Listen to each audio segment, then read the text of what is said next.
Bakit niyo ko kailangan gawin yon? Hindi na dapat kayo gumanti para sa akin. Pero dapat lamang sa kanila yon. Ayoko sa mga ganoong tao. At higit sa lahat, inaapi ka nila. Kaya hayaan mo nang gawin ko ito para sa iyo, mahal kong apo. Taon 2003, Pangasinan. Isang pamilya ang tahimik na naninirahan sa isang baryo katabi ng ilog.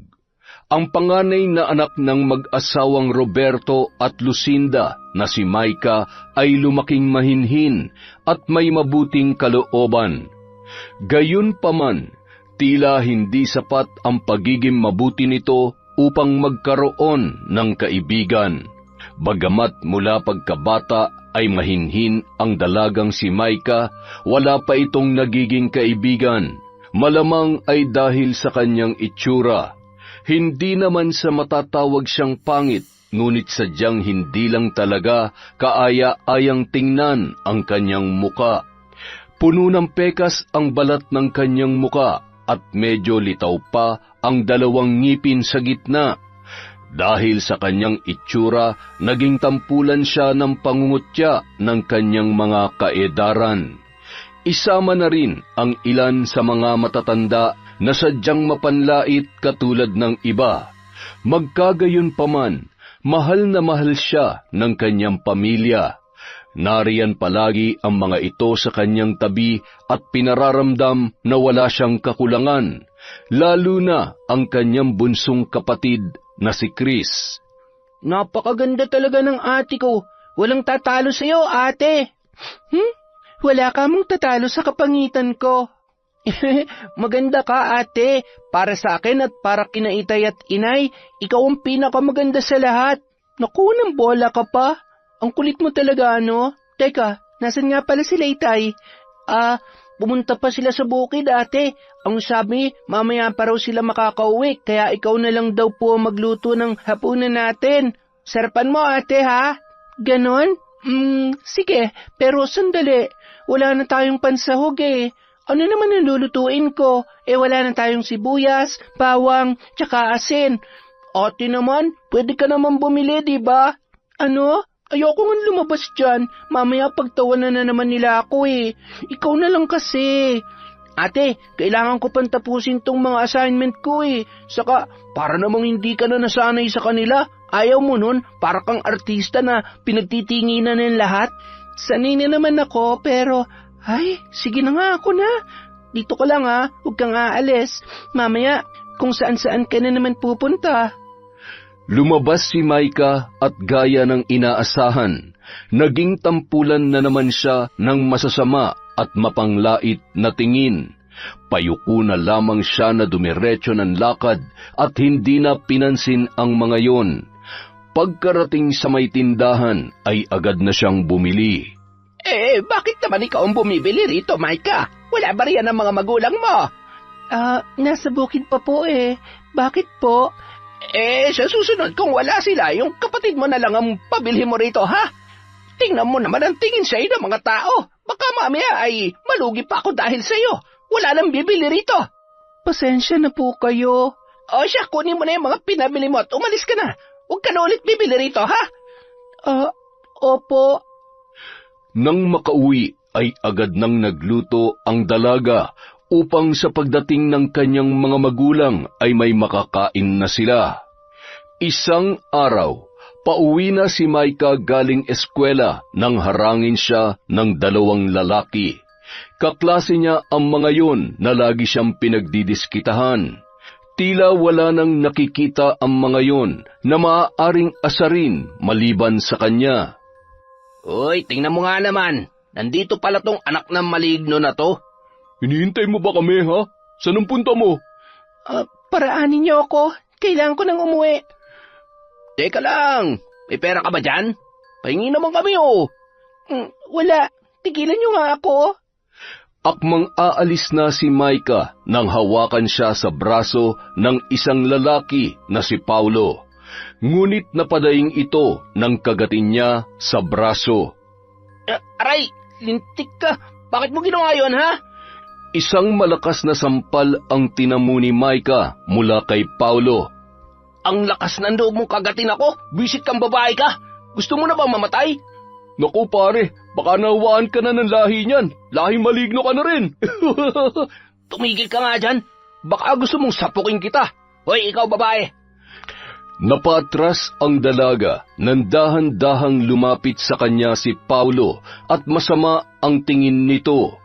Dinuro-duro pa siya at hinampas-hampas ang muka. Napaluhan na lamang si Micah sapagkat batid niya na wala siyang laban kay Paulo. Maya-maya pa, natigil sa ginagawang yon ang binata nang sigawan sila ng isang matandang babae.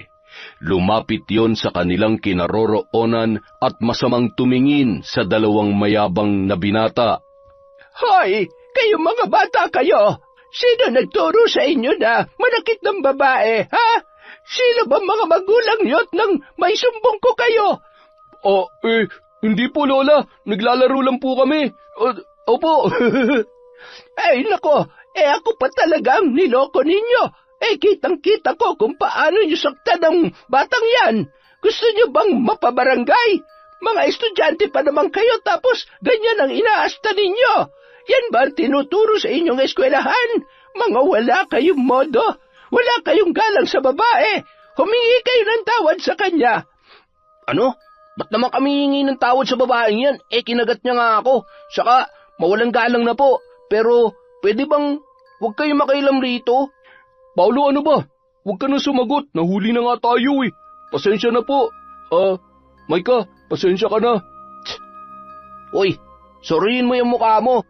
Aba, siya, umalis na kayo bago ko pa kayo isumbong sa mga ginagawa ninyo. Huwag niyo na itong uulitin, ha? Opo, pasensya na po ulit. Tayo na pare. Pagkaalis ng dalawa ay saka naman nilapitan ng matandang si Linda, ang dalagang si Micah na noon ay napahanga ng matanda. Ayos ka lang ba, iha? Wala bang masakit sa'yo? Opo, wala naman po. Salamat po sa pagtulong niyo kanina, ha? Ang galing niya po doon. Nako, wala yon. Kahit naman matanda na ako hindi nila ako maaaring malitin. Ako nga pala si Linda. Pero wag mo rin naman akong tawaging Lola Linda, ha?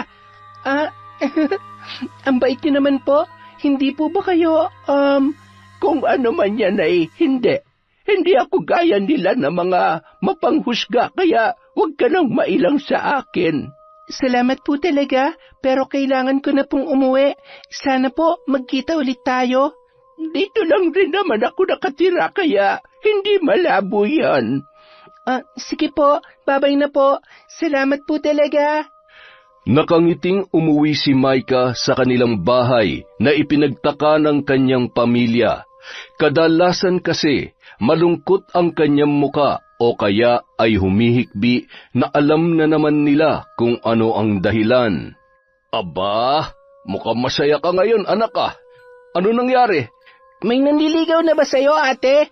Ano nanliligaw? Sino yan, ha? Aba, ay kailangan niyo munang humarap sa akin. Ang ganda-ganda ng anak ko tapos hindi man lang magpapakilala ang manliligaw na yan. Tapos sa kalsada pa, ay hindi pwede sa akin yan. Oo nga, anak. Ipakilala mo naman yan sa amin. Papuntahin mo rito at nang may pagluto ko. Anong ipagluto? Hindi. Makikipag-inuman muna siya sa akin bago niya makuha ang sagot ko kung papayag ba akong manligaw sa aking pinakamamahal na anak.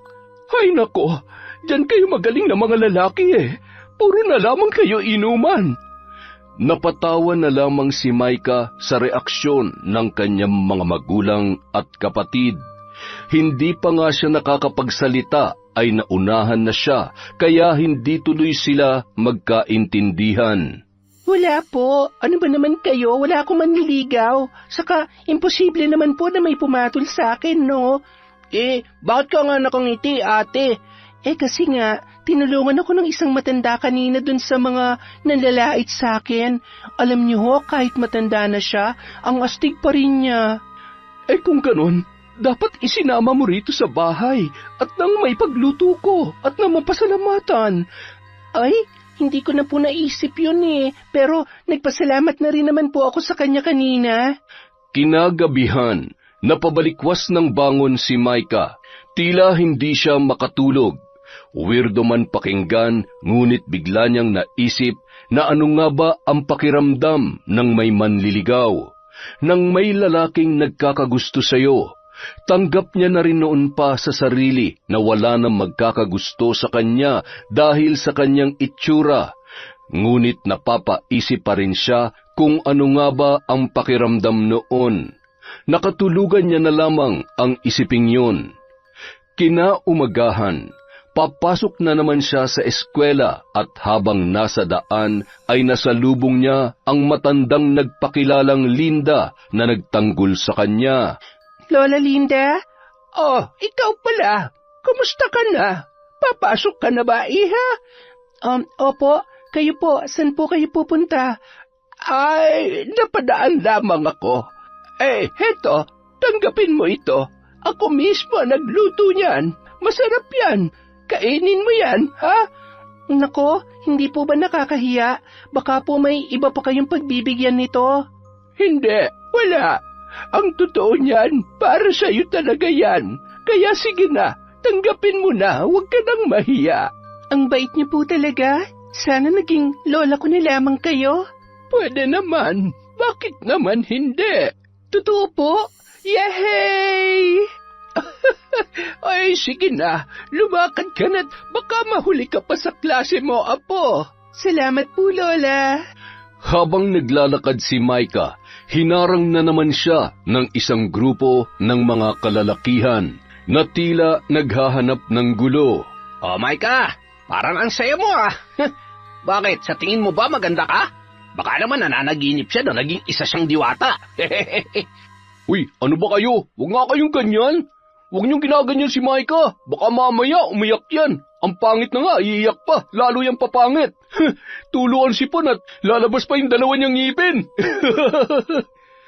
Nagsitawanan ang mga lalaki. Nawala na naman ang ngiti sa labi ng dalaga. Ngunit bumalik din agad ng paghahampasin ni Lola Linda ang mga kalalakihan. Kayong mga bata kayo, bakit ganyan ang ugali ninyo, ha? Hindi ba kayo marunong rumespeto ng kapwa nyo? Bakit puro na lang panlalait ang alam ninyo? Aray Lola, tama na po. Hindi na po ulit. Alam nyo, bawal lang talagang pumatol sa matanda kaya hindi ko to papatulan. Abay, dapat lang. Matuto naman kayong gumalang. Opo, alis na po kami. Tara na mga tol, baka kung ano pa magawa sa atin ni Lola. Hinabol pa rin ng matandang si Lola Linda ang mga kalalakihan gamit ang kanyang tungkod. Natatawa naman si Micah habang pinagmamasdan ang kaganapang yun. Kalaunan, bumalik ang matanda at hinarap siya. Alam mo, iha, paminsan-minsan, hindi rin masama ang pumatol. Oh, nakita mo yon? Tinakbuhan lang ako samantalang ang yayabang kanina. Kasi naman po, Lola, matanda na kayo. Kaya nirerespeto nila kayo at hindi pinapatulan. Ay, nako.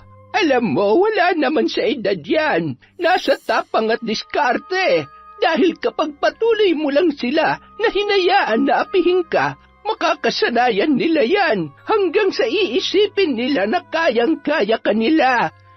Sana nga po. Sana balang araw matuto rin akong lumaban. Ay, sige na. Mahuhuli ka na sa eskwela.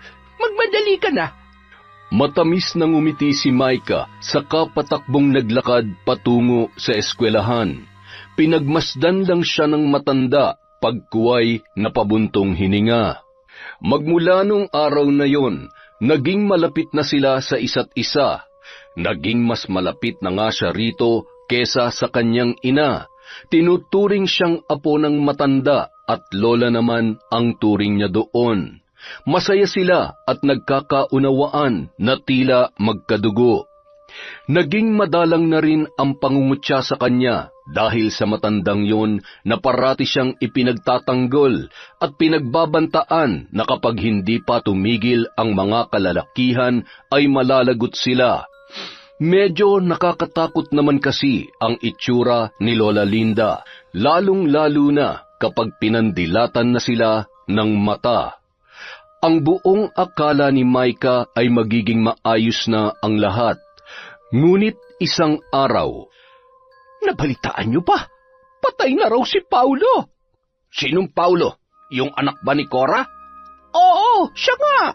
Natagpuan raw na patay sa kwarto niya. At alam niyo ba kung ano nakita sa katawan niya? Ano? Teka, may pumatay ba sa kanya? Ay parang ganoon na nga. Yung katawan niya ay puno ng mga... Ano nga bang tawag doon? Ay basta, marami siyang pula-pula sa katawan at bumubukol pa. At yung mukha niya, pulang-pula rin at bumakat pa yung mga daliri.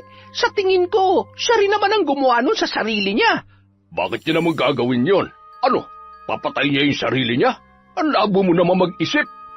Pero katakataka yung pagkamatay niya, hindi kaya kinulam siya? Pagkasabi nun ng ginang ay saka naman dumating ang isang babae at nagsisisigaw na tila naghahamon ng away. Marami tuloy ang nakiusyoso sa kanila. Nasaan ang babaeng yon, ha? Ilabas niyo siya! Ano ba? Sandali, sino bang hinahanap mo?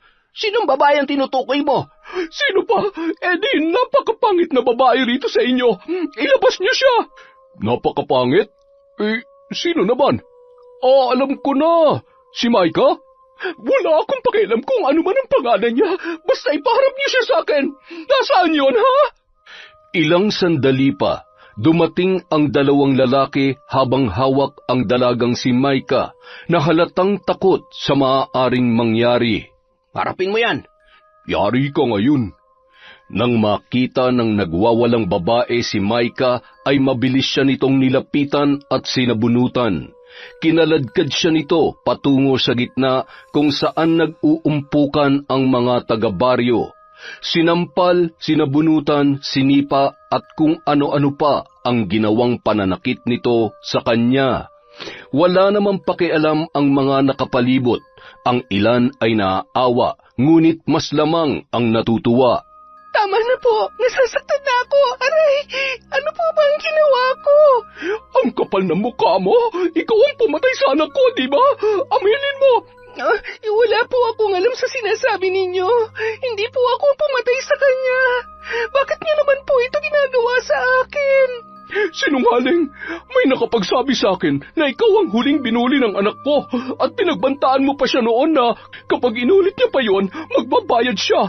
Hindi niya na inulit pero bakit pinatay mo pa rin siya, ha? Wala kang awa, walang hiya ka, napakasama mo. Hindi po yan totoo. Hindi ko sinabi ang mga yan. Maniwala po kayo sa akin. Pagbabayaran mo ito, babae ka. Umayos ng tayo si Cora na ina ni Paulo at saka humarap sa mga tao. Makinig kayo mabuti. Ang babaeng ito ang pumatay sa anak ko. Ang dahilan ng pagkamatay niya ay barang. At itong babaeng to ang pwede lang gumawa noon. Mambabarang siya. Mamamatay tao. Kaya mag-iingat kayo sa kanya. Kung ako sa inyo, hindi ko na siya gugustuhin makita pa sa lugar na ito. Pagkatapos noon ay agad na ring umalis ang ginang. Nagbulungan ang mga tao at tinitigan na lamang ng masama si Micah. Maya-maya pa, pinagbabato nila ang dalaga ng kung anumang mga bagay na naroroon at sabay-sabay na nagsalita na parang mga bubuyog. Samantala, dumating naman sina Roberto at Lucinda at agad na lumapit sa kanilang anak. Ano bang problema ninyo? Bakit niyo binabato ang anak ko? Mambabarang yung anak mo. Binarang niyo yung anak ni Cora na si Paulo. At siguradong ganoon din kayo. Pamilya pala kayo ng mga mambabarang. Kaya pala nakakatakot ang itsura ng anak ninyo. Ano? Anong kalokohan yung sinasabi niyo? Hindi kami mambabarang. Wala kayong ebidensya. Wala kaming pakialam. Ang mabuti pa, umalis na kayo rito. Mga salot kayo. Aba, at bakit kami aalis? Pag-aari niyo ba ang lugar na ito para paalisin kami? Tara na, Lucinda. Hayaan mo na sila. Umuwi na tayo. Ayos ka lang ba, anak? Samantala, pagdating sa bahay... Sabihin mo, Micah, ano pang sinabi ng mga taong yun tungkol sa'yo? Bakit nila sinasabing mambabarang ka? Totoo ba yun? Paano? Nay, hindi po. Hindi po yung totoo. Wala po akong alam sa sinasabi nila. Kung ganun, bakit nila sinasabi yon? Hindi nila iisipin ang bagay na yon kung talagang wala kang alam. Inay naman, Naniniwala talaga kayo sa kanila? Tama na yan, Lucinda. Ano bang nangyayari sa'yo? Bakit parang mas pinaniniwalaan mo pa yung mga taong yon kesa sa sarili mong anak? Tsaka saan naman niya matututunan ng pambabarang? Nagtatanong lamang ako, Roberto.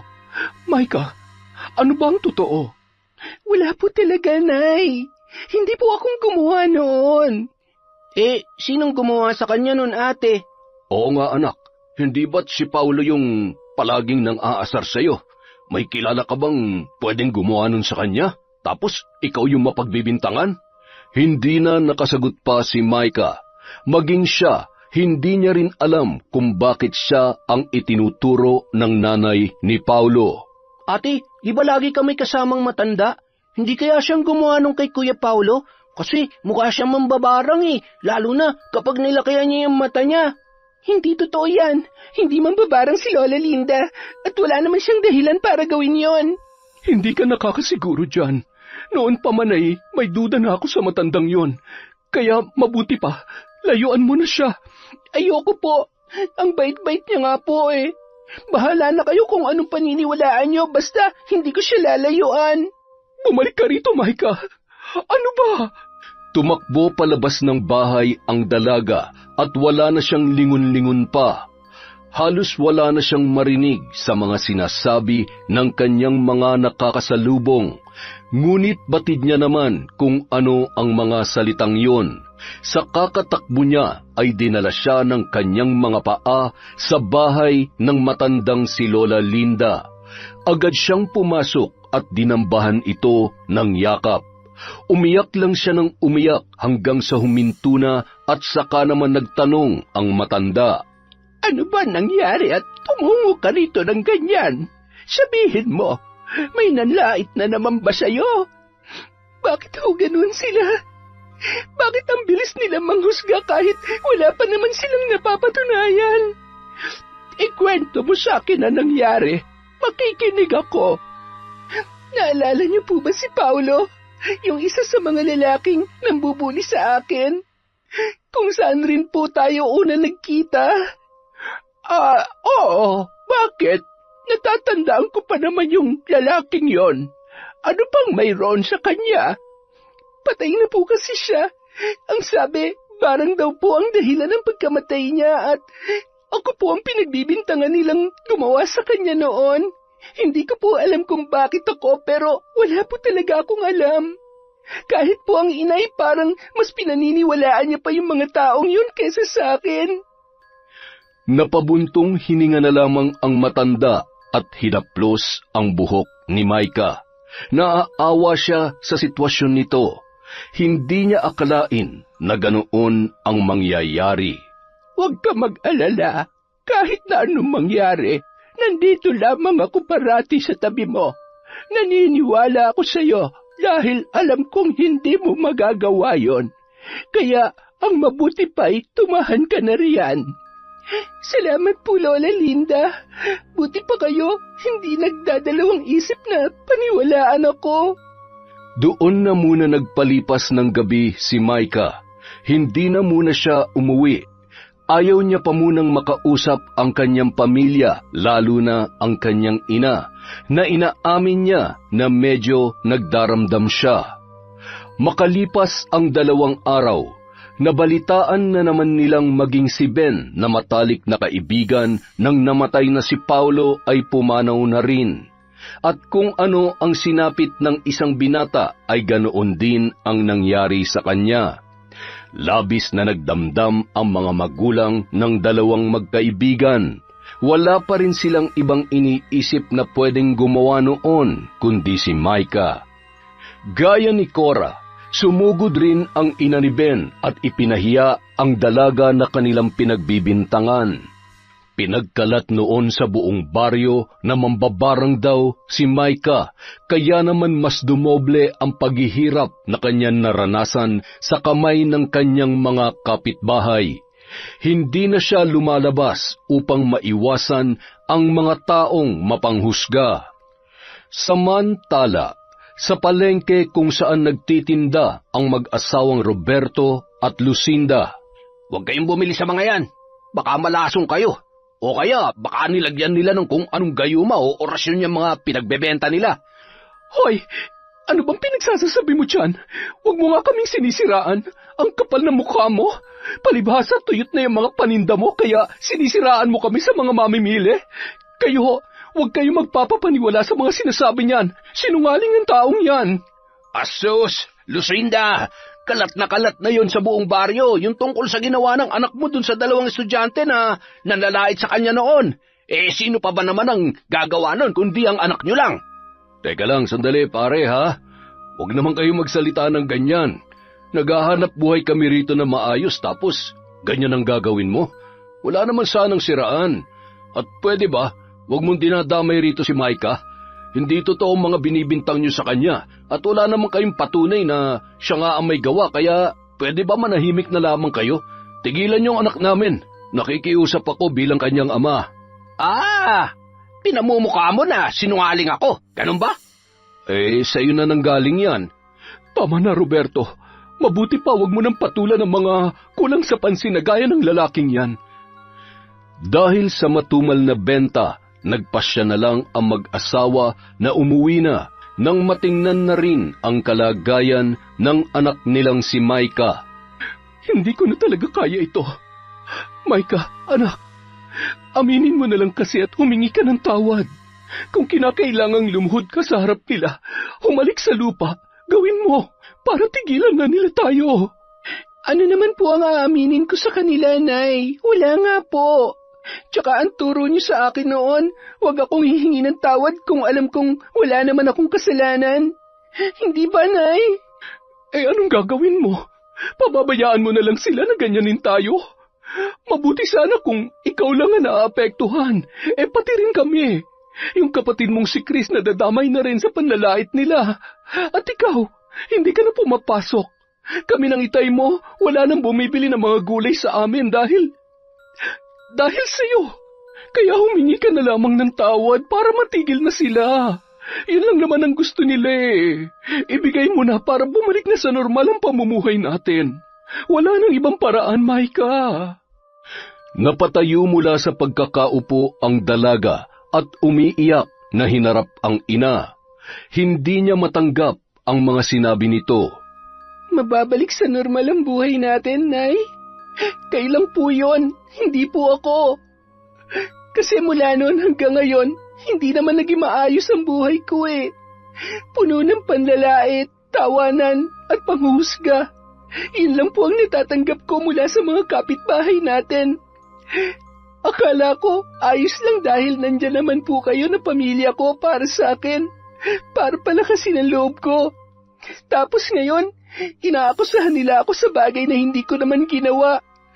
Bakit pa kasi ayaw niyo maniwala sa akin? Ganun po ba talaga kahirap paniwalaan ang isang pangit na katulad ko? Magulang ko po kayo, Nay. Tigilan mo na nga yung kakadrama mo. Alam mo, nagkaganyan ka lang naman mula nung makilala mo yung matandang Linda na yun Ano bang mga sinasabi niya sa'yo, ha? Ano, nilason niya na ba ang isip mo? Bakit niyo po ba dinadamay dito si Lola Linda? Wala po siyang kinalaman dito. Alam niyo po kung anong problema? Kayo, masakit po sa akin na mismong pamilya ko, hindi ako magawang paniwalaan. At kung sino pa po yung hindi ko kadugo, siya pa yung nandyan para sa akin. Lucinda, tama na. Micah, anak, pumasok ka na muna sa kwarto mo. Sige na. Kayo po, Tay. Hindi rin po ba kayo naniniwala sa akin? Hindi naman sa ganoon, anak. Basta, pumasok ka na lang muna dun sa kwarto mo at mag-uusap lang kami ng inay mo. Pare-pareho lang po pala kayo.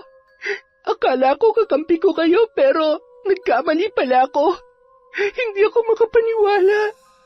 Huwag po kayo mag-alala. Mula ngayon hindi na ako uuwi rito. Hindi na rin ako magpapakita sa inyo para hindi na maging magulo ang buhay ninyo. Teka, saan ka pupunta? Anak, bumalik ka rito! Micah! Nakita mo na, Roberto? Nakita mo na kung anong natutunan niya sa matandang yon? Naging bastos at palasagot na siya. Huwag ko lang talaga makita ang Linda na yan dahil baka tumigil ka na. Ano ba nangyayari sa iyo, Lucinda? Bakit gano'n mo nalang pagsalitaan ng anak natin, ha? At bakit hindi? Totoo namang dahil sa kanya kaya nagkakandaleche-leche ng buhay natin ngayon. Isang malakas na sampal ang natanggap ng babae mula sa kanyang asawang si Roberto. Naririnig mo bang sinasabi mo? Kahit anong mangyari, anak pa rin natin si Maika. At nandahil sa atin, kaya kahit kailan, hindi niya naranasan na maging masaya at magkaroon ng kaibigan dahil sa itsura niya. Roberto! Kahit ako naguguluhan din, hindi ko na alam kung sinong paniniwalaan. Pero sa nakikita ko kay Maika, mukhang mali yata na isipin natin na totoong binibintang sa kanya ng mga tao. At saka, paano naman magagawa ni Maika na barangin ng dalawang yun? Wala nga siyang alam pagdating sa mga ganung bagay. At lalong hindi niya magagawang pumatay. Kaya pwede ba tumigil ka na dyan sa kahibangan mo? Mahiya ka sa sarili mo. Anak natin si Maika. At bilang magulang, tungkulin natin na protektahan ang mga anak natin kahit ano pa ang mangyari. Ay, pasensya ka na. Alam ko na naguguluhan ka lamang sa ngayon. Pero, huwag natin tong gawin sa anak natin. Umalis din si Roberto na sinundan naman ni Chris na kanina pa nakikinig sa kanilang usapan. Naiwan doon mag-isa si Lucinda habang pinoproseso pa sa kanyang utak ang sinabi ng asawa. Samantala, habang naglalakad si Maika, mayroon na namang humarang sa kanya. Bakit nandito ka pa, mambabarang ka, ha? Umalis ka na rito. Oo nga, salot! Baka mamaya kami naman ang biktimahin mo. Napatigil rin ang mga tao nang dumating ang ama niyang si Roberto at sinaway ang mga kalalakihan. Hoy kayo, wala kayong karapatan na gawin yan sa anak ko. Pwede ba lubayan niyo siya? Ang yayabang niyo, ang papangit niyo naman. Ako na lang ang labanan niyo. Aba, yabang mong bata ka. Pinagtatanggol mo pa talaga yung anak mo, mambabarang? Dapat nga dyan, sinusunog ng buhay eh. Ba, gusto mo ba masaktan, ha? Gusto niyo kayo sunugin ko ng buhay? Mga wala kayong respeto. Respeto? Hindi naman ka-respeto yung anak mo eh. Tara na nga pare. Baka mahawa pa tayo sa pagiging malas niya mga yan. Balak pa sana silang sugurin ni Roberto, ngunit pinigilan na sila ni Maika. Nagtungo na lang sila sa medyo tagumpwesto at doon nag-usap. Pasensya ka na anak kung nangyayari to sa'yo. Kasalanan ko, nagkulang ako bilang ama. Hindi kita na ipagtanggol kaagad noon. Patawarin mo sana ako. Oo nga ate, sorry din kung naging tahimik lang ako. Ayos lang yun sa akin. Natutuwa ako na dumating kayo para ipagtanggol ako. Ang inay po pala. Iniwan namin siya ni Itay dun sa bahay. Umiiyak siya. Umiiyak? Bakit? Huwag mo nang intindihin yon. Pagpasensyahan mo ni rin ang inay mo. Magulo lang ang isip nun kaya niya nasabi yung mga yon. Ay siya nga pala, anong balak mo ngayon? Buti pa'y umuwi ka na sa bahay. Hindi pa po ako handa eh. Masama pa rin po ang loob ko kay inay. Baka magkasagutan lang kami ulit kapag umuwi ako sa bahay. Saan ka naman pupunta ate? Kay Lola Linda. Doon na muna ako sa kanya. Welcome naman ako sa bahay niya eh. Tsaka, wala pong nananakit sa akin kapag naandun ako sa kanya. Takot po kasi sa kanya mga tao dito. Sigurado ka ba riyan, anak? Opo. O sige, kung yan ang desisyon mo, hindi kita pipigilan. Basta kung gusto mong umuwi ka lang ha. Maghihintay kami sa'yo. Tsaka, huwag ka na munang masyadong lalabas.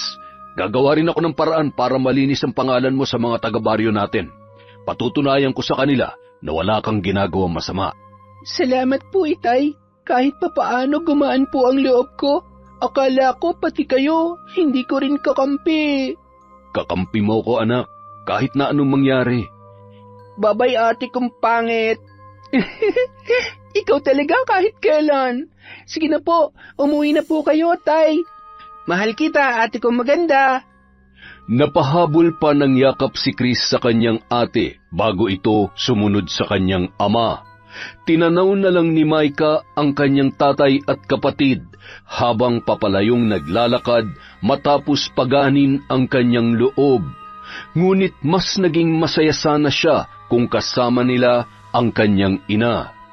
Naging maayos naman ang pananatili ni Maika sa puder ng kanyang Lola Linda. Tinatrato siya nito ng maayos at pinuprotektahan na rin laban sa mga taong mapanghusga. Lola, matanong ko lang po, may alam po ba kayo sa pambabarang? Kung ano man yon o paano yun ginagawa? Bakit naman bigla ka yatang naging interesado sa ganyan? Ano, naiisip mo bang maghiganti sa mga tao na nang aapi sa'yo? Hindi naman po. Kayo talaga, Lola. Natanong ko lang po kasi syempre yun po ang dahilan kung bakit para akong kriminal na nagtatago ngayon. Kaya gusto ko lang pong malaman. Alam ko, biro lamang yon. Sa totoo lang, Apo, mas mainam ang barang kung may mga kaaway ka na nais mong gantihan. Pero ayaw mong malaman nila na ikaw ang may gawa.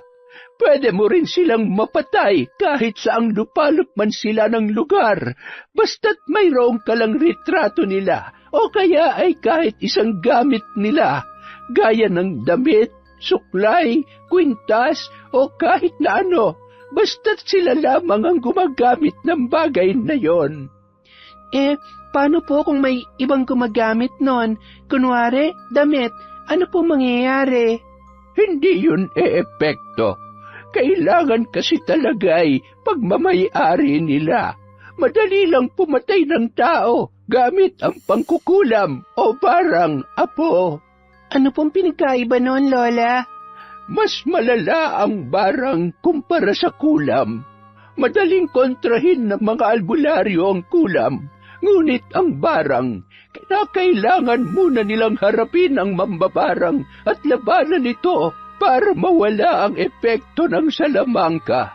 Gamit ang barang, makokontrol mo rin ang mga insekto, pati na ang isip ng tao, pero panandalian lamang yon. Kadalasan kasi sa mga insekto talaga ito umiepekto ng matagal o pwedeng permanente na. Grabe naman po pala yon, pero may mga ganong klaseng tao po ba talaga pumapatay gamit ang kulam o barang? Oo naman, Apo. Lalo na nung mga kapanahunan ko pa. Nung mga kaedaran mo pa lamang ako, usong-uso yan noon. Ay, naalala ko tuloy nung bata pa ako. Mayroon din akong karanasan sa ganyan kasama yung lola ko pa sa tuhod. Talaga po? May karanasan kayo sa ganon? Ano po yon? Kwentahan niyo naman po ako, Lola. Gusto ko pong malaman. Sigurado ka ba?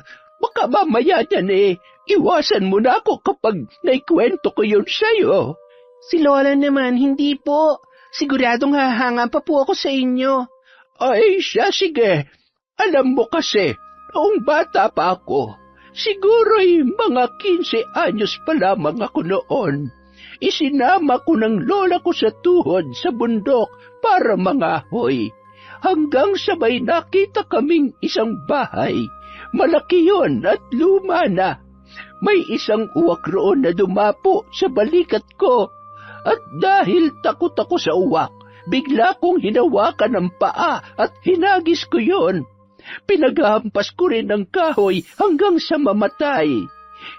Ang hindi namin alam, alaga pala yon ng mambabarang na nakatira doon sa malaking bahay.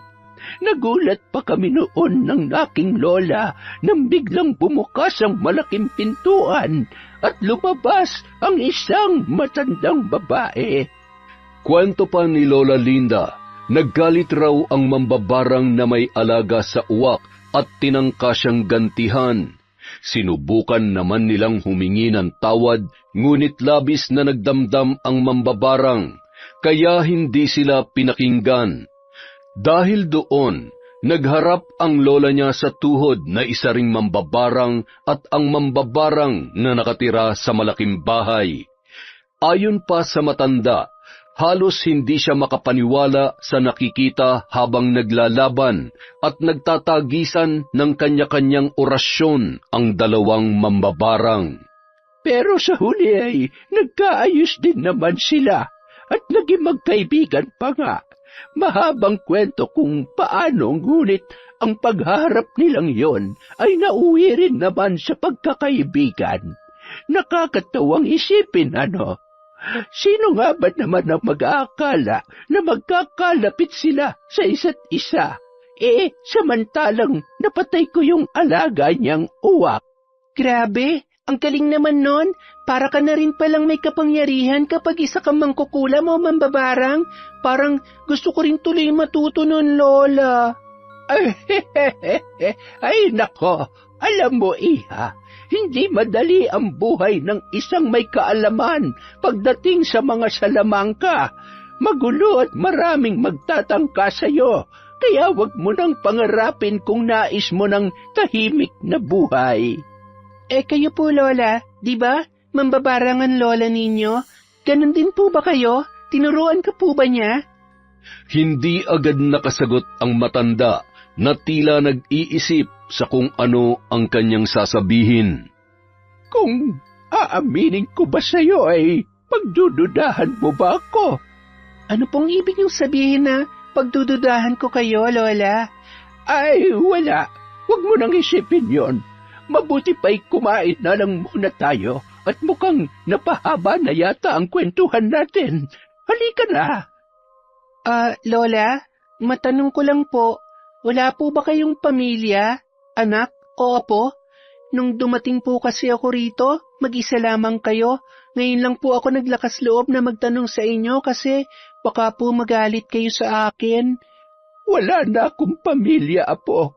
May anak ako pero nasa ibang bansa na siya nakatira ngayon. Nakalimutan niya na siguro ako kaya hindi ako binibisita. Siguro may mga anak na rin siya at may apo na ako. Pero ni isa man lang sa kanila ay walang nakakaalala sa akin. Pero ayos lamang yon. Tanggap ko na rin naman na ako ay kinalimutan nila. Nakakalungkot naman po yon, Lola. Huwag po kayo mag-alala, hindi ko po kayo iiwan. Kahit hindi man po tayo magkadugo, itinuturing ko na po kayong parang tunay kong lola. Salamat, apo. Hindi talaga ako nagsisisi na nakilala kita. Sana gaya mo rin ang anak at apo ko. Sana ay kasing bait mo rin sila. Ano ba naman yan, Lola? Ang drama naman natin. Kumain na nga lang po tayo. Kinabukasan, payapang nakaupo si Micah sa upuan na gawa sa kahoy habang pinagmamasdan ang magandang tanawin sa kanyang harapan. 2 linggo na rin ang nakakalipas mula nung lumipat siya sa puder ng matandang si Linda. Ibig sabihin, 2 linggo na rin niyang hindi nakikita at nakakasama ang kanyang pamilya. Gustong-gusto niya nang makita at makausap ang mga yon, ngunit hindi pa maaari. Iniisip niya kasi na baka makagulo na naman siya. Isa pa, mainit pa rin ang mata sa kanya ng mga tao. Napalingon ang dalaga nang may mapadaang isang lalaki at lumapit sa kanya. Akma sana siyang aalis, ngunit pinigilan siya nito. Sandali lang, ikaw si Micah, di ba? Bakit? Anong kailangan mo? Ano kasi, paano ko ba sasabihin? Ano ba kasi yon? Nandito ka ba para husgahan at saktan ako? Kung ganon, gawin mo na ngayon para lang makaalis na ako. Hindi ganon, nagkakamali ka. Nandito ako para, may kilala ka bang Linda ang pangalan? Matanda na siya. Si Lola Linda? Lola mo siya? Pero, bakit ganun? Ano bang kailangan mo sa kanya? Bakit mo siya hinahanap? Kasi ganito yun eh. Naalala mo ba sina Paulo at Ben? Namatay sila dahil sa barang, di ba? Oo, at ako pa nga ang pinagbibintangan nila na gumawa nun. Kaya paano ko naman hindi maaalala yon? Hindi nga ikaw ang gumawa dahil yung matanda. Yung Lola Linda na sinasabi mo, siya ang pumatay dun sa 2 yun. Maniwala ka sa akin. Anong sinasabi mo? Nagsasabi ako ng totoo. Nakita ko mismo kung paano mamatay sina Paulo at Ben sa kamay ng babaeng yun. Mambabarang siya. Mambabarang? Hindi mambabarang si... Napatigil si Micah nang maalala ang kwento ni Lola Linda na ang lola niya sa tuhod ay isang mambabarang. Bigla rin pumasok sa kanyang isip ang mga nakita niya sa isang kwarto sa bahay ng matanda. Ang mga kandilang pula, maliliit na libro, iba't ibang litrato at marami pang iba. Nakita niya ang mga yon nang minsang maglibot-libot siya sa bahay ng matanda. At yung sinabi rin ng Lola Linda niya na kung sakaling malaman niyang mambabarang din ito, ay baka pagdudahan niya. At marami pa siyang naaalala na mga medyo kakaibang kilos ng matanda, lalo na sa tuwing napag-uusapan nila ang tungkol sa pagkamatay ng magkaibigan na sina Paulo at Ben. Ano, napagtanto mo na ba? Mambabarang siya, Micah. Sabihin na nga natin ganoon nga siya. Pero bakit? Bakit ako lumalabas na gumagawa noon? Sinong pinagmulan ng kasinungalingang yon? Huwag mong sabihin na si Lola Linda rin. Hindi niya magagawa sa akin yon. Wala rin akong alam. Ang mabuti pa, siya na lang ang tanungin mo tungkol dyan. Sige na, alis na ako. At kung pwede, huwag mong ipagsasabi na sa akin ang galing ang mga nalaman mo. Pagkaalis ng lalaki, dali-daling tumakbo si Micah papauwi. Nang makarating sa bahay, ay nadatnan niya ang matanda na hinihimay ang malunggay na kanilang lulutuin. Nariyan ka na pala. Halika at tulungan mo ko rito. Lumapit si Micah at sandali siyang pinakatitigan. Sa isip niya, hindi naman siguro magagawa sa kanya ng matandang kaharap na ipahamak siya, lalo pat napalapit na rin sila sa isa't isa. Lola, may gusto po sana akong itanong, at kung pwede po, sagutin niyo sana ng totoo. Ay, sige. Ano ba yon, Apo? Hindi po ba sabi niyo, mambabarang ang lola niyo noon? At tinanong po kita kung ganun din kayo, pero hindi niyo po sinagot. Ano po bang totoo, Lola? Tinuruan niya rin ako noon. Kaya, oo, may alam ako sa mga ganoong bagay. Bakit mo nga pala naitanong yan? Kung ganon, kayo rin po bang dahilan ng pagkamatay ni na Paulo at Ben? Kayo po bang nambarang sa kanila? Napahinto sa paghihimay ang matanda. Sa paraan pa lang na yon ay tila alam na ni Micah ang magiging sagot nito. Paano kung ako nga? Iiwanan mo na ba ako, Micah? Gusto ko po munang malaman kung bakit. At bakit ako ang sinisisi nila gayong wala naman akong kinalaman doon? Kayo rin po ba nagpakalat ng tungkol sa balitang yon? Kung sakali pong kayo, bakit niyo po nagawa sa akin yon? Huminahon ka muna, Apo. Magpapaliwanag ako. Oo, ako ang gumawa sa bagay na sayo nila ibinibintang. Pero maniwala ka sa akin, hindi ako nagpapakalat na ikaw ang may kagagawan noon. Nung araw na pinuntahan ko yung Paulo sa bahay nila, mag-isa lamang siya noon, kaya malaya kong nagawa ang plano ko. Pagkatapos noon ay iniwan ko na lamang siya. Nagulat na lang din ako na isang araw nabalitaan kong sayo isinisisi ang lahat hanggang sa napag-alaman ko na ang nagpapakalat noon ay yung kaibigan niyang si Ben. Nakita niya pala akong ngunit hindi ko lang maintindihan kung bakit ikaw ang sinabi niyang gumawa. Ginantihan ko rin siya. Dinala ko sa gubat at doon ipinaranas ko kung ano ang naranasan ng kaibigan niya. Ang sabi niya pa noon, may isang lalaki pa raw na nakakaalam ng tungkol sa ginawa ko. Ngunit hindi ko na nalaman kung sino yon. Pero bakit ginawa niyo pa rin po yun? Hindi naman na nila ako sinasaktan mula nung takutin niyo sila eh. Mali ka. May masama silang binabalak sa'yo. Naghahanap lang sila ng magandang pagkakataon para magawa ang kanilang plano. At yon ang hindi ko hahayaang mangyari. Ayokong may mangyaring masama sa'yo dahil apo kita. Ikaw na lamang ang itinuturing kong pamilya, kaya gagawin ko ang lahat para maprotektahan ka.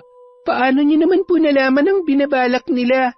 Dahil isa kong mambabarang at marami akong paraan para malaman ang mga bagay-bagay. Kaya nga ginawa kong lahat upang mapagaan ang loob mo. Kung hindi dahil sa akin, hindi mo mararanasan ang mga paghihirap mo ngayon. Patawarin mo ako, Apo. Pero ang lahat ng yon ay ginawa ko para lamang sa iyo. Sa ikabubuti mo, maniwala ka sa akin. Hindi ko po alam, Lola. Napaupo na lamang ang dalaga at napasabunot sa kanyang buhok. Naguguluhan, hindi niya alam kung ano ang paniniwalaan.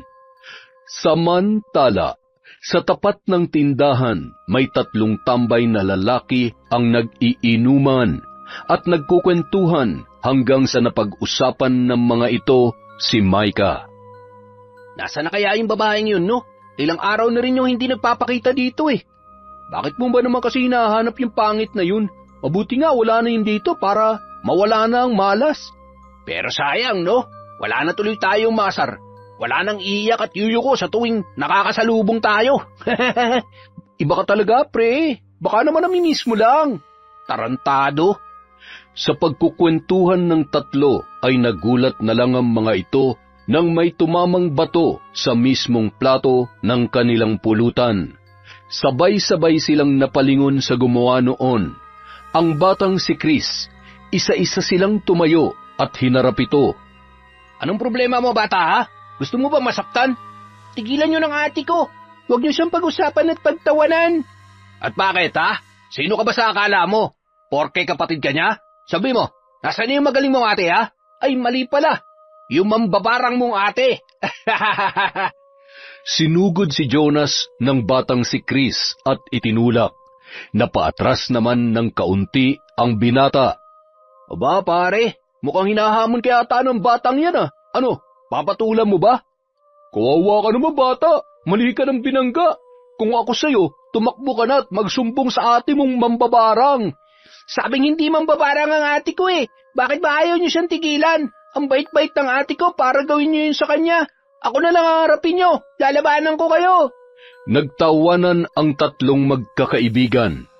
Isang lalaki naman ang napadaan at napailing na lamang dahil sa kaganapang yon. Tama na yan. Bata lang yan, huwag niyo nang patulan. Ay bata, ano bang gusto mo, ha? Gusto ko lang lubayan niyo ng ate ko. Ako na nakikiusap sa inyo. Eh paano kung ayaw namin? Ay nako, ang kukulit talaga nitong mga ito, oo. Baka uwi na nga lamang. Ako ang harapin niyo, hindi ako natatakot sa inyo. Kahit magsama-sama pa kayong 3, hindi ko kayo urungan. Ah, ganon ha? Tinatakot mo ba kami, bata? Ang tapang mo, bata. Seryoso ka ba?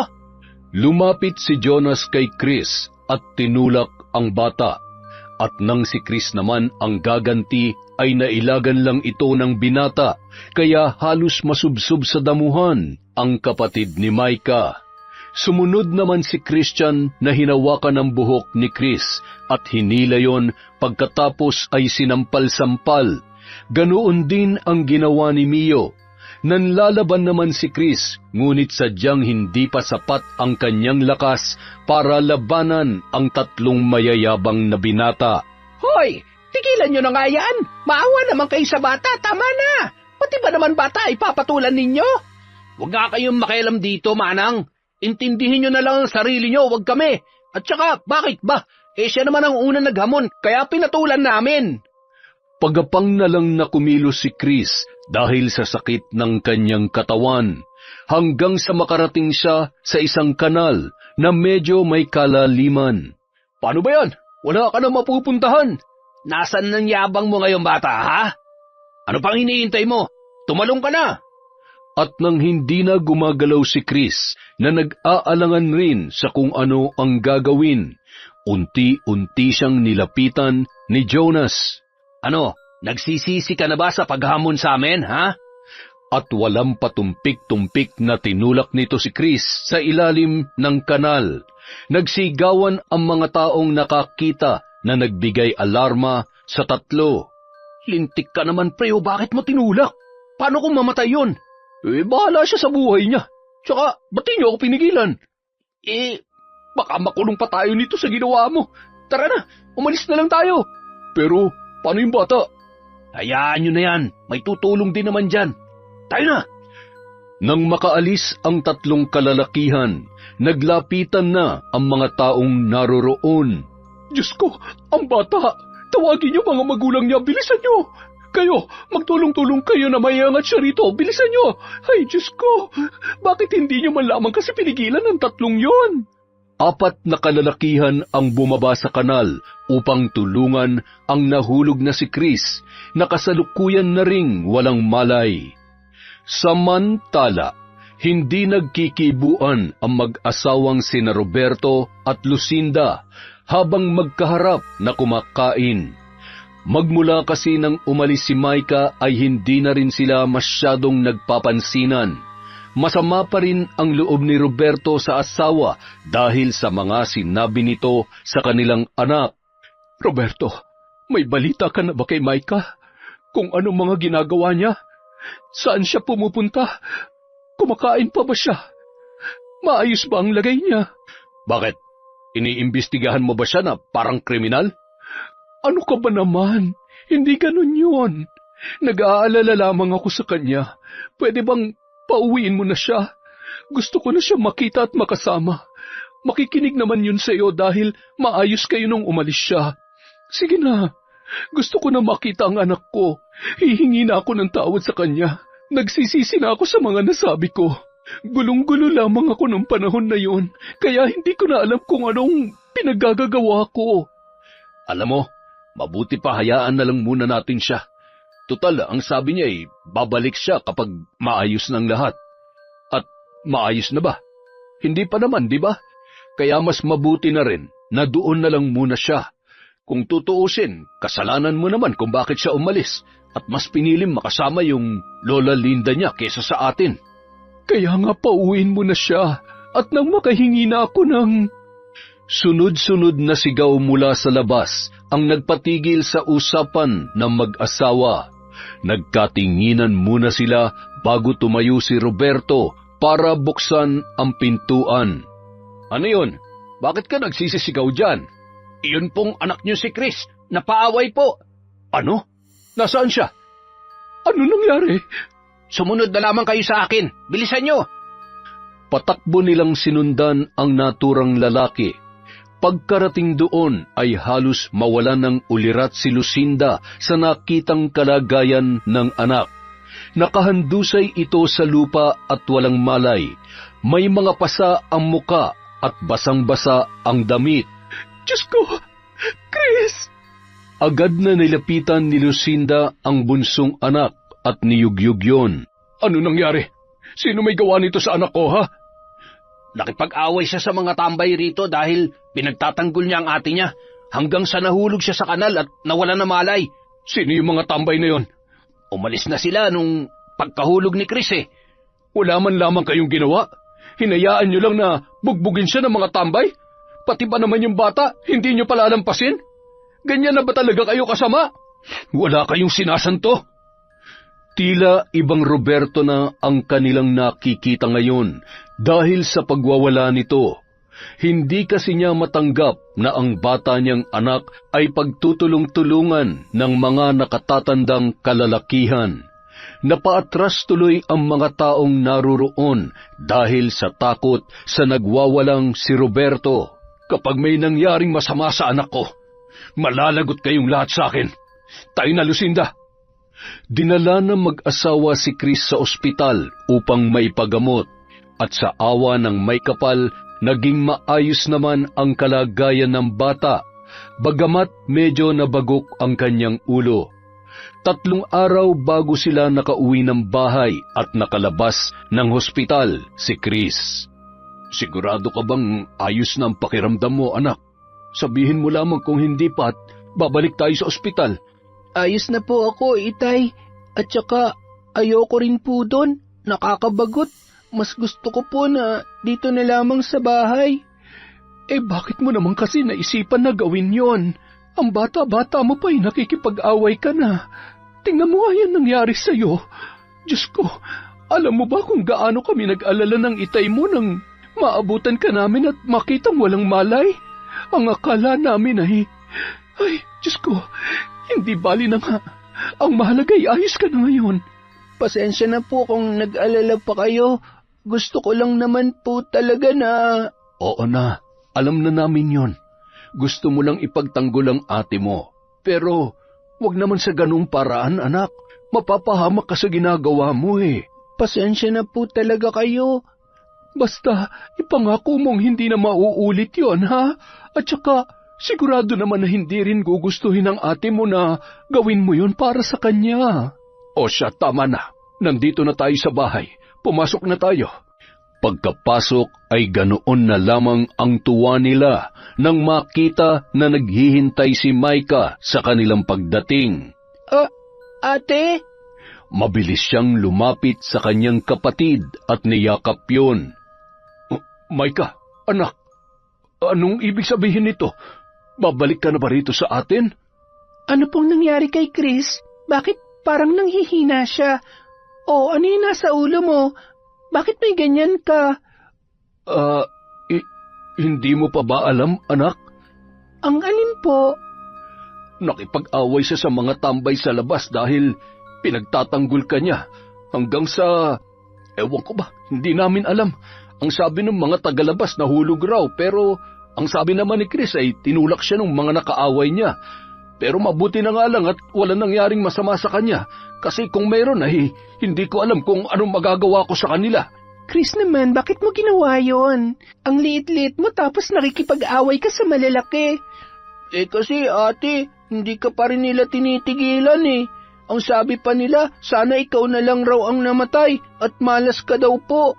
Pero ayos na ako ngayon ate, huwag mo na akong alalahanin. Ang mahalaga, umuwi ka na dito sa amin. Hindi ko mapapalampas to. Ang bata-bata mo pa para gawin nila yan sa'yo. Matatanda na sila pero pumapatol sila sa bata. Teka anak, huminahon ka. Anong gagawin mo? Gaganti po ako sa kanila. Chris, sabihin mo sa akin, sino yung mga nakaaway mo ha? At sinong tumulak sa'yo? Ate, wag na. Hindi na kailangan.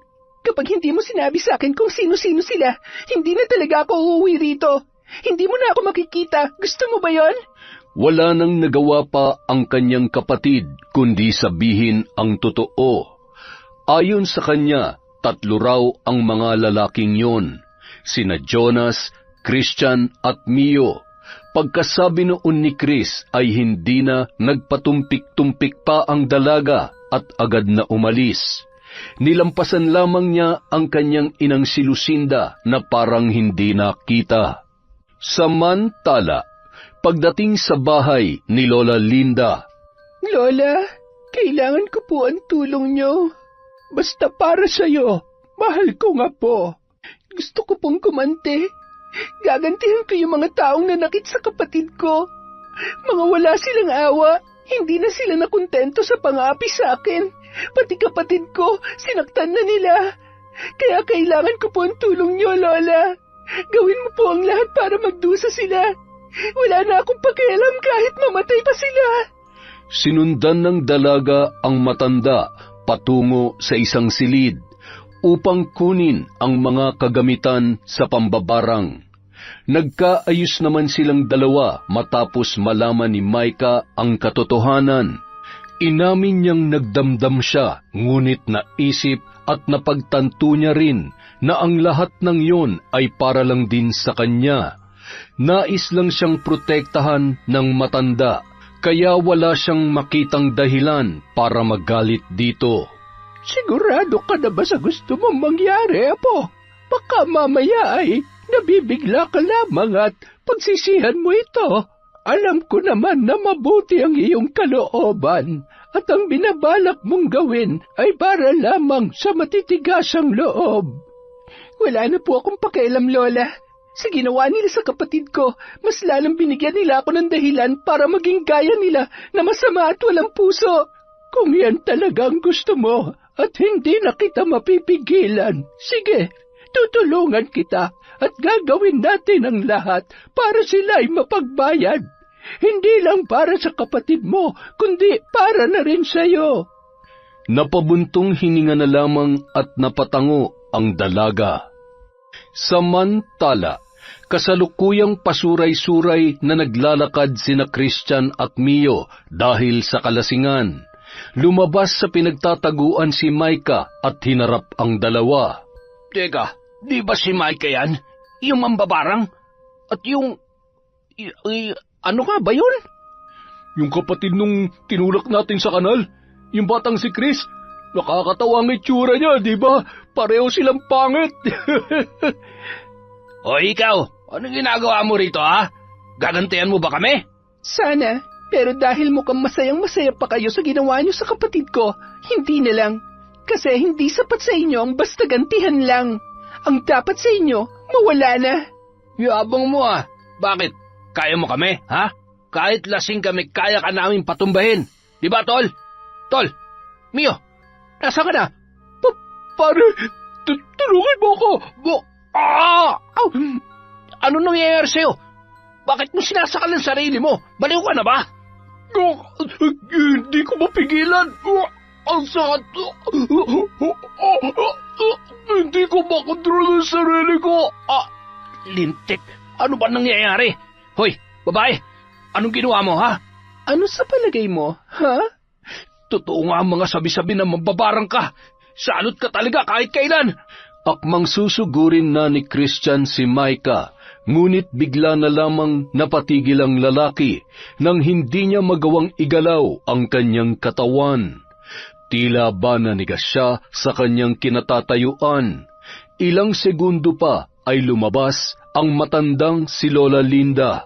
Wala kang karapatang saktan ang apo ko. Lola? Anong ginagawa niyo sa amin, ha? Pakawalan niyo kami! Aray! Itigil niyo na to! Nasasaktan ako! Alam niyo, ang mga katulad niyo, mga mapanghusga, mapanlait, at hindi iniisip kung nakakasakit na ba ng damdamin ng iba ang mga salitang binibitawan niyo, dapat sa inyo pinuputulan ng dila, o kaya hindi na dapat kayo nabubuhay. Ano bang kadramahan ng pinagsasasabi mo dyan? Hoy, matanda! Anong ginawa mo sa katawan ko, ha? Bakit hindi ako makagalaw? Mas matatanggap ko pa sana na ako na lang ang laitin at ipahiya ninyo. Pero kung idadamay nyo pati ang kapatid ko na ang gusto lamang ay ipagtanggol ako, hindi ko na magagawang tiisin yon. Sige na, Lola Linda, gawin nyo na po. Anong gagawin niya? Pakawalan niyo kami! Ayoko pa mamatay!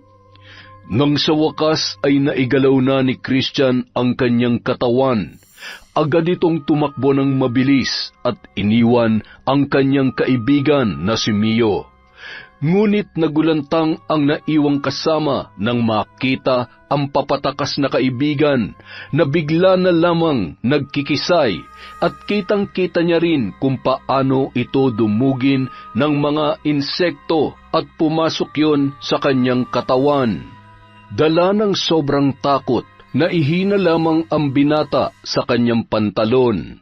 Tatakas ka rin ba, iho? Gusto mo bang matulad sa kanya? Lumuhod ang binata sa harap ng dalawa at umiyak na nagmamakaawa. Patawarin niyo na po ako. Kung ano man na nagawa ko sa kapatid mo, Micah, pinagsisisihan ko na yon. Nakikiusap ako, huwag niyo akong papatayin. Gusto ko pa po mabuhay. Pakakawalan ka namin kung sasabihin mo kung saan namin matatagpuan ang isa niyo pang kasama, si Jonas. Sa bahay ng tiyahin niya sa kabilang baryo. Siya na lang mag-isa ron. Nandoon siya. Ayan, nasabi ko na. Siguro naman pakakawalan niyo na ako, di ba? Lumapit ang matanda kay Mio at itinapat ang mga palad nito sa ulo ng lalaki, sabay umusal ng orasyon. Ilang sandali pa, tumayo ang lalaki at naglakad na tulala at parang wala sa kanyang sarili. Ano pong ginawa niyo sa kanya? Hindi po ba siya makakapagsumbong, Lola? Nawala na siya sa katinuan. Makakausap siya, ngunit mga walang kwentang bagay lamang ang kanyang sasabihin. Yan ang kapalit ng hindi niya pagkamatay. Ang mahalaga ay buhay pa rin naman siya, hindi ba? Gaya ng kanyang nais. Ay, teka, kailan pala natin pupuntahan yung Jonas na yon? Ngayon na po, Lola.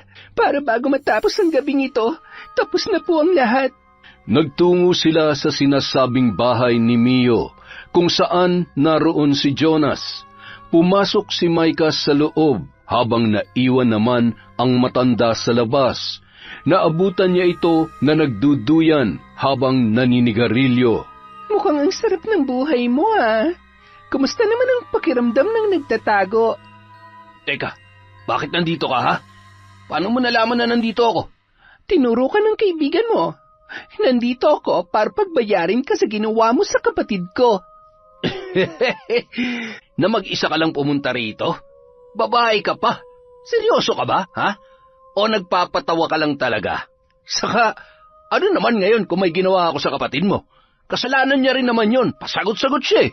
Ayoko pa naman ng mga batang palasagot. Kaya yun nangyari sa kanya, bagay lang sa kanya yun. Ah, ganun ba? Oo, kaya pwede ba umalis ka na? Pangit mo. Bago pa may mangyaring masama sa'yo rito. Alis na! Ano ba? Sabing alis na eh. Babalik na sana si Jonas para sumakay ulit sa duyan nang biglang lumakas ang ihip ng hangin. May naririnig rin siyang mga tunog ng bubuyog sa kanyang tainga kahit wala naman siyang nakikita kahit isa. Ano yun? Bakit ganun? Ang ingay ah. Ikaw ba may gawa nun? Ako! Napaatras si Jonas nang biglang lumabas si Lola Linda sa may bandang likuran ni Micah.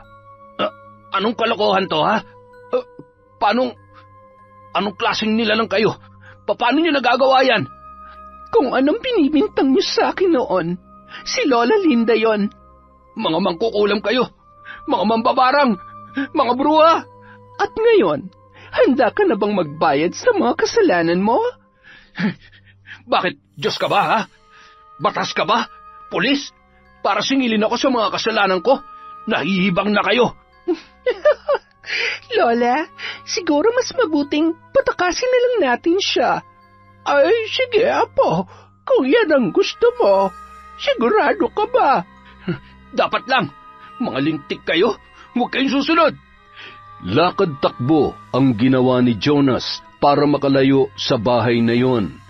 Pero ang kanyang ipinagtataka ay kanina pa siya pabalik-balik sa kanyang mga dinaraanan. Ngunit tumakbo lamang siya ng tumakbo. Nanghihina na rin siya sa hindi maipaliwanag na dahilan. At kung kanina ay tunog ng bubuyog lamang ang kanyang naririnig, ngayon ay tila ba iba't ibang uri na ng insekto. Sumasakit na rin ang kanyang ulo at maging ang tiyan niya, kaya't hindi na siya makakilos ng maayos. Dumating sina Micah at Lola Linda. Masusing pinapanood si Jonas habang siya ay naghihirap. Anong ginawa niyo sa akin?